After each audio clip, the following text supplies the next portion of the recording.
mai tinc clar si tu tens una pantalla on ens veus o solo nos intuyes, Ernesto, y nos oyes. No, os veo perfectamente, he visto las imágenes del diario.es. D'acord. Ernesto, com estàs? Bé, molt bé. Descansat? Recién llegado desde las cícladas de ayer, pero bé. No, bé, no, beníssimo, que deus estar. Doncs has arribat en un moment complicat. T'haig de preguntar, per començar, per Dolores Delgado, per la ministra Dolores Delgado. Dolores Delgado acabarà la setmana? Yo creo que es posible que sí, Yo creo que vivimos una etapa que se abre con el triunfo de la moción de censura, que yo llamaría la etapa de los 10 negritos, la novela famosa de Agatha Christie, que también fue publicada en Estados Unidos primeramente y no quedó ninguno, and there were none, and then there were none, y no quedó ninguno. Insisto en esto porque me da la impresión de que la ofensiva contra el gobierno Sánchez intenta de alguna manera conseguir lo que pasó en Suecia. No lo ha conseguido todavía porque es un gobierno que no ha durado nada, pero me da la impresión de que la ofensiva continuará. Y hay una cosa que quería comentarte especialmente, ¿sí? Y es que la ofensiva comienza 3 días después que es nombrada Dolores Delgado ministra de Justicia, y tiene un primer éxito, un éxito que no ha trascendido, pero que no es menos importante, y es que su candidato para secretario de Estado de Justicia, el juez titular del Juzgado Central de Instrucción número 4 de la Audiencia Nacional, el señor Fernando Andreu, ya prácticamente estaba nombrado secretario de Justicia. Y es precisamente Villarejo las posibilidades de que Fernando Andreu apareciera en comidas con Villarejo y Carlos Salamanca, otro imputado entonces, el comisario encargado de Barajas, y también forma parte de la operación Tándem que se investiga en la Audiencia Nacional. Eso motiva esa posibilidad, esa información que la aporta, también te lo puedo decir, Fernando Grande Marlaska al presidente del gobierno, al señor Pedro Sánchez, origina una llamada de Pedro Sánchez a Lola Delgado, ¿sí? Y le dice, no conviene que nombres a Fernando Andreu porque sale en algunas grabaciones y podría provocar una nueva situación como la que ya se vivió con el ministro de Cultura, que llevó a su dimisión. Esa fue la primera dimisión y fue ipso facto después de la formación del gobierno. Entonces Lola Delgado finalmente renuncia a nombrar a Fernando Andreu, que ya le había presentado ante distintas personalidades como su secretario de Estado de Justicia, y decide no nombrarle, y en unas horas consiguen la candidatura de Manuel Dolz, fiscal del Supremo, y nombran al fiscal Dolz. Quiere decirse que la ofensiva de los 10 negritos sigue en marcha, que probablemente no intente frenar hasta que Lola Delgado dimita como ministra de Justicia. Pero de momento lo que tenemos, las grabaciones de Villarejo, ¿sí? Son grabaciones que son casuales, no son encuentros bilaterales. Ella no ha mentido, no ha tenido encuentro bilateral con Villarejo alguno, ni por razones profesionales ni por razones no profesionales. Son encuentros donde han participado otras personas y no veo yo ninguna materia por la cual ella deba dimitir. Insisto, la ofensiva seguirá, intentará acabar con Lola Delgado, porque además la actitud ambigua que ha tenido Lola Delgado como ministra de Justicia ante la defensa de Llarena también le ha granjeado la enemistad, la enemiga de todas las asociacions judicials, incluyendo les progressistes. Recordem que Lola Delgado, que ha parlat ja aquest matí en un esmorzar, aquesta tarda serà reprovada pel Senat per això que dius ara, per la seva actitud a l'hora, si no prou ferma o prou decidida, de que defensaria Llarena davant de la justícia belga si això fos necessari. Després, Ernesto, això enrareix el clima segur en el Consell de Ministres, amb aquesta altra gravació ja de taverna directament, on ella ho acaba de negar, ha dit que no es referia a Grande Marlaska quan li diu, quan li pregunten què, i ell diu maricón, però bueno, en fi, no serà una reunió fàcil la d'aquests dies al govern en general, Ernesto. No, ella dice la verdad en relación a Marlaska. Ellos tienen una gran amistad y es posible, ella misma lo ha denunciado o lo ha insinuado, que no se refiera a él, que la palabra maricón la ha dicho, pero no se refiera a Grande Marlaska. La verdad es que la relación entre Grande Marlaska y Lola Delgado es una relación de muchos años y es una relación muy muy próxima y por tanto a lo mejor sabremos un poco cómo es el montaje. Pero digamos, lo que hemos visto en Cataluña, con la Operación Cataluña, donde tiene una participación en aquel momento decisiva el señor Villarejo, donde hace un servicio a la derecha de este país, a Fernández Díaz, al ministro, que precisamente ha sido uno de sus grandes defensores, frente a otros sectores de la policía que querían cargarse a Villarejo. Lo que hemos visto en la Operación Cataluña, donde la participación de Villarejo, con Javier de la Rosa, con Vicky Álvarez, que finalmente es llevada para denunciar el caso de Jordi Pujol Jr., y todo esto, lo que tenemos ahora es un panorama más complejo, y es que en todas las operaciones basura, incluyendo, por supuesto, y principalmente la Corona y la historia de Corina y el rey Juan Carlos I, Villarejo y un sector de la policía juegan un papel clave en la política española. Son un basurero, son, digamos, un instrumento en la lucha por el poder de ajuste entre unos clanes y otros, muchas veces dentro del propio Partido Popular. Es el caso de Ignacio González, que en un momento determinado, gracias a la grabación que se difunde de Villarejo, Rajoy le corta la cabeza. Por lo tanto, vivimos una situación muy mafiosa, muy, digamos, donde la política se hace a través de ajustes de cuentas, y esto lo que tenemos ahora es una reproducción con el gobierno de Sánchez. Lidia, hay que recordar que en el año 1993 Aznar pensaba ganar esas elecciones, las perdió in extremis, e incluso la noche electoral amenazó y hizo saber que iba a impugnar esas elecciones. En el año 2004 Rajoy perdió las elecciones y todo el tema fue adjudicado al atentado de Al-Qaeda o del fundamentalismo islámico, para hablar con más propiedad. Por lo tanto, y ahora tenemos la moción de censura, donde el aspecto central es el apoyo de partidos independentistas o partidos independentistas en el País Vasco a la moción de censura, y el PNV, a la moción de censura del PNV. Quiere decir de que siempre a horcajadas de algún acontecimiento importante, en el último caso la moción de censura Cataluña, siempre la derecha española monta una ofensiva que tiene mucho recorrido. Y pienso que la idea de 10 negritos es que no van a parar hasta que no quede gobierno. L'altra cosa, i deixa'm obrir la conversa a la taula també, Ernesto, estem amb la Montserrat Nebrera, amb el Josep Lluís Carod Rovira, amb el Jordi Cabré, és si realment Sánchez aguantarà o no. Hi ha el tema dels pressupostos també sobre la taula, en parlàvem al començar, sembla que els té difícils, els podria tornar a prorrogar, però clar, per un govern assumir per 2 vegades uns pressupostos que no són seus, escolta'm, coses més estranyes hem vist, però que realment les costures li estan tibant per tot arreu. Jordi, Montserrat, Josep Lluís. Sí, sí, li estan tibant. Jo crec que si ha de tirar de pròrroga de pressupostos ho farà, perquè l'objectiu és intentar arribar al final, no?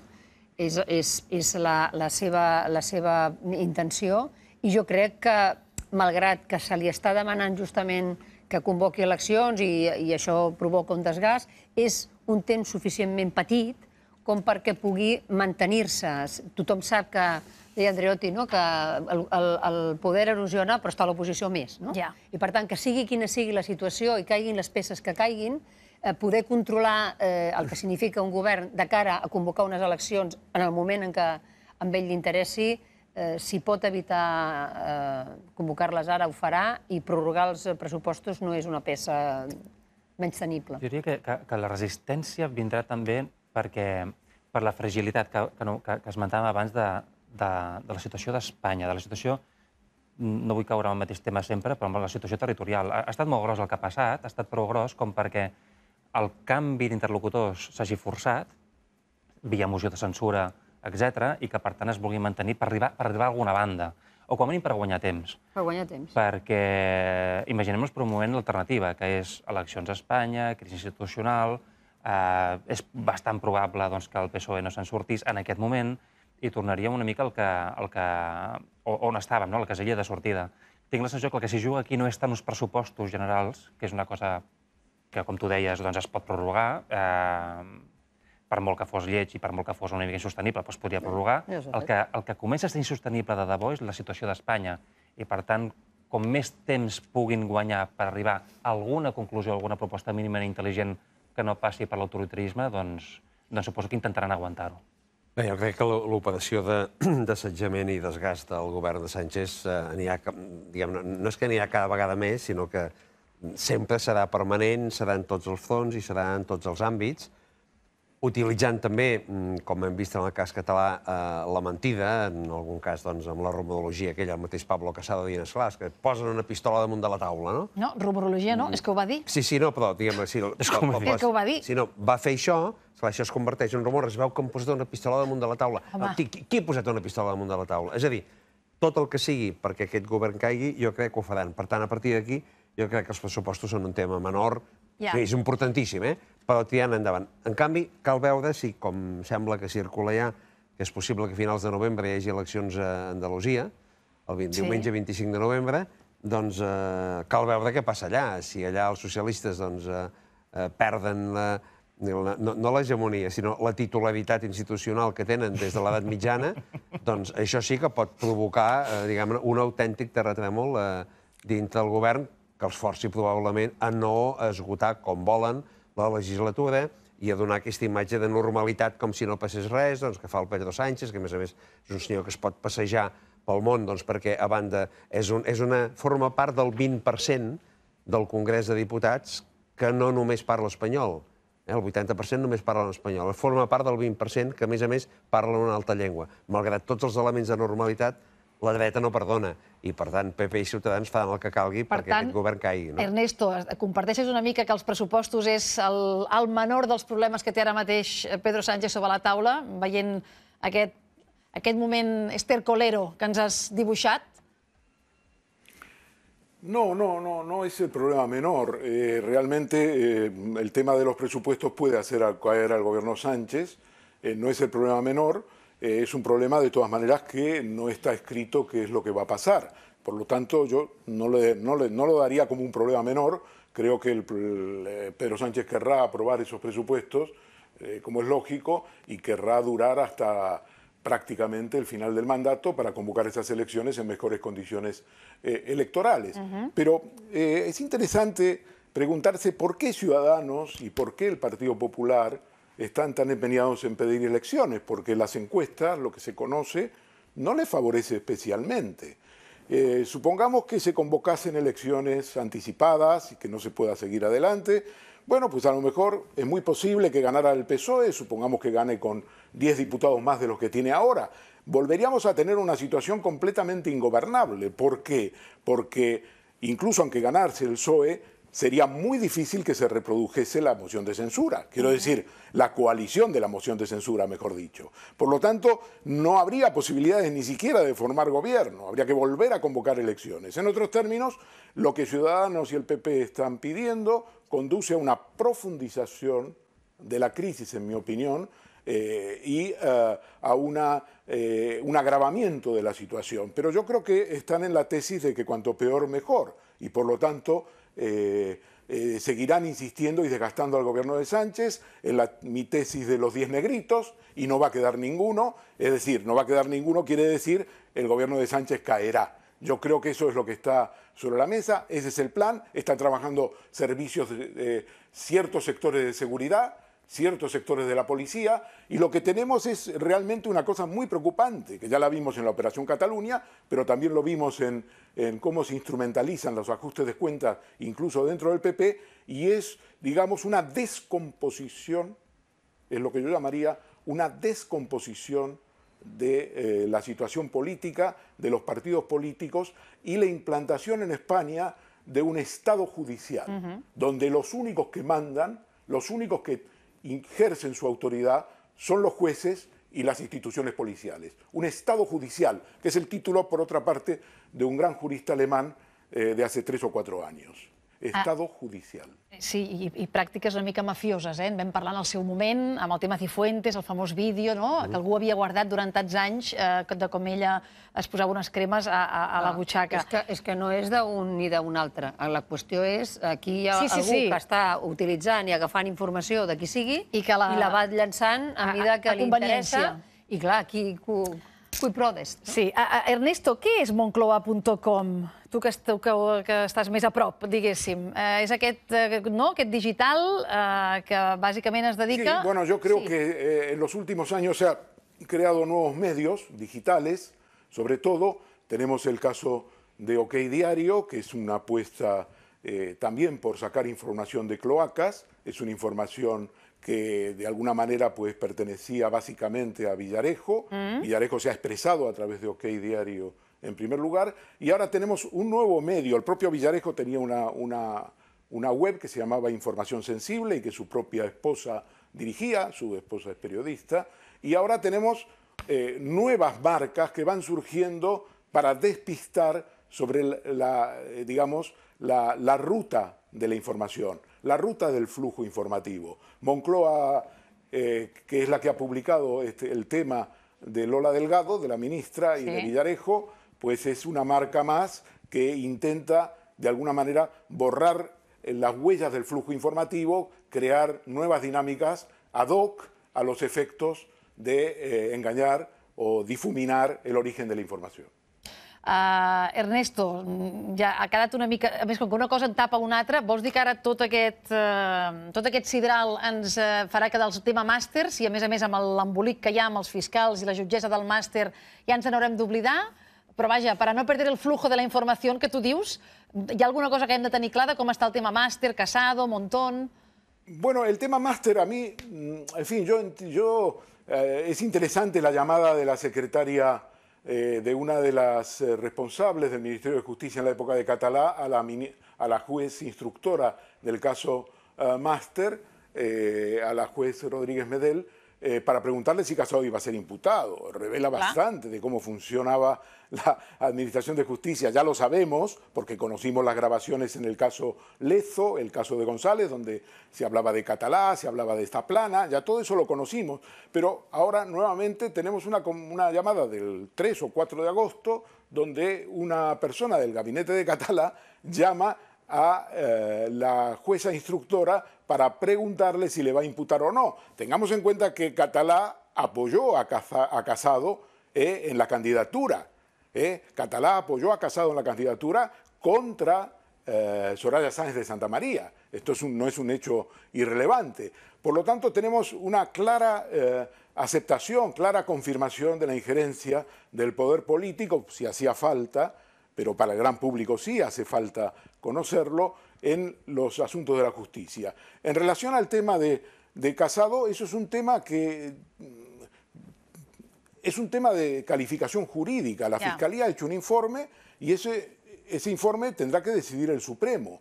Lo que yo no veo es que una jueza que ha elevado una exposición razonada, como en este caso la de la jueza Rodríguez Medel, pues una vez que sale el informe de la Fiscalía, que no es favorable a la admisión de la exposición razonada, diga y le pida explicaciones. Lo que dice la Fiscalía es lo que dice la Fiscalía del Supremo. Veremos a ver lo que dice el Supremo. Una vez que el Supremo se pronuncie, ya sabremos cuáles son las consecuencias de esa calificación jurídica, donde la jueza dice que si bien el delito de cohecho impropio está prescrito, mezclado o en concurso ideal con prevaricación, sería un delito vigente y no prescrito. Pero lo que no entiendo es que de golpe sale un informe de la Fiscalía y ya la jueza tiene que salir al paso de ese informe y decir, bueno, me tenéis que decir lo que yo tengo que hacer en adelante.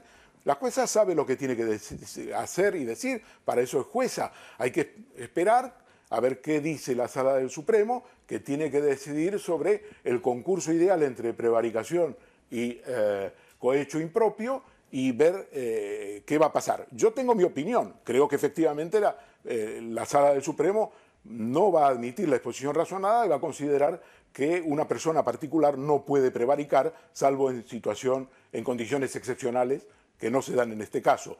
Pero en cualquier caso, Lidia, la situación de Casado obedece a otra dinámica ya, porque ahora estamos en los plagios, estamos en el tema de los grados, de los trabajos, y por lo tanto, él ha mostrado la portada de sus 5 trabajos, creo que son 5, pero no ha mostrado el contenido. ¿Por qué no muestra el contenido? Tendrá que mostrar el contenido. Si efectivamente se comprueba que ha plagiado, pues su situación serà una situació insostenible. I haurem de passar els detectors de plagi, que és una cosa que també vam aprendre la setmana passada.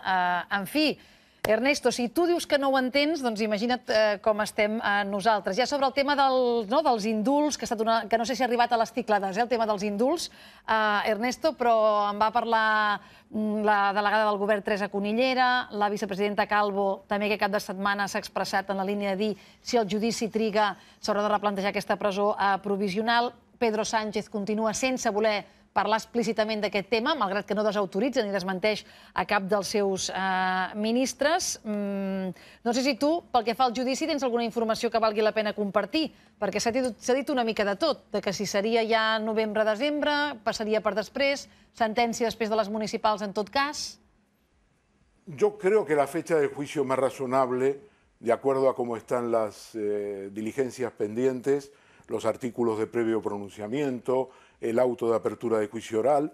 Muy difícil que el juicio, como ya te dije, como cuando me marché, empiece antes del 1 de enero. Quiero decir, pueden fijar la fecha para Navidades, pero no tiene demasiado sentido. Por lo que yo he comentado con magistrados del Supremo, dicen, ¿para qué vamos a fijar la fecha el 5 de diciembre? Si el mes de diciembre es un mes muy complicado desde el punto de vista del funcionamiento de la justicia. Vienen las Navidades. Por lo tanto, me da la impresión de que estamos hablando del mes de enero y, como ya hemos dicho, si enero y febrero es el juicio, como mínimo 60 días, que menos, y la sentencia se toma un mes, estamos en el mes de marzo, mes de abril, ya se plantea la situación de las elecciones municipales y europeas, no solo municipales, europeas. Y veremos a ver qué tiene que decir Carles Puigdemont respecto de las elecciones autonómicas catalanas, si se anticipan, no se anticipan, ya veremos. Pero yo creo que el tema del juicio va a ser fundamental. Ahora, hay una cosa interesante